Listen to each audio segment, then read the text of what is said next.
এই বিমানবালার প্রথমবার প্লেনে উঠেই হঠাৎ পেটের ভেতর যেন ঝড় উঠে যায়। সে হঠাৎ করেই থুতু ফেলতে শুরু করে, থামানোর চেষ্টা করলেও থামানো যায় না। যাত্রীরা সবাই হতবাক হয়ে যায়, অনেকে তাদের সন্তানদের পিছনে লুকিয়ে রাখে। বিমানবালা 2 বছর 6 মাস ধরে এভাবেই থুতু ফেলতে থাকে। মরতে না চেয়ে সে যাত্রীদের দিকে হাত বাড়িয়ে সাহায্য চায়, কিন্তু তখন সবকিছুই দেরি হয়ে গেছে। পরবর্তী মুহূর্তে কিছু একটা আকস্মিকভাবে ঘটে যায়। আসলে এই প্লেনটা সাধারণ প্লেন ছিল না। ভিডিওটি দেখলে রক্ষা পাওয়া যেত, তাহলে সে তোমাকে ক্ষতি করত না। যখন শিশি ফিরে তাকায়, সে দেখতে পায় একজন পুরুষ রক্ত আর অশ্রু ঝরিয়ে যাচ্ছে। শিশি ও তার ছেলে প্লেনের সামনের দিকে যায়, দেখে একজন সুদর্শন যুবক ছবি আঁকছে।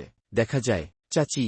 আকিয়াং শেষমেশ মন শক্ত করে গাড়ির এক্সিলারেটর টিপে দেয়। কিন্তু তারা ভাবেনি এই স্যানিটেরিয়ামের ভেতর লুকিয়ে আছে এক ভয়ঙ্কর গোপন রহস্য। কয়েকদিন পর আকিয়াং যখন গাড়ি চালিয়ে মাকে দেখতে আসে, তখন সে দেখে স্যানিটেরিয়ামে একজন মানুষও নেই। কিছুটা ভয় পেলেও সে মায়ের রুম খুঁজে পায়, কিন্তু দরজা খুলতেই সে দেখে এক ভয়ঙ্কর দৃশ্য।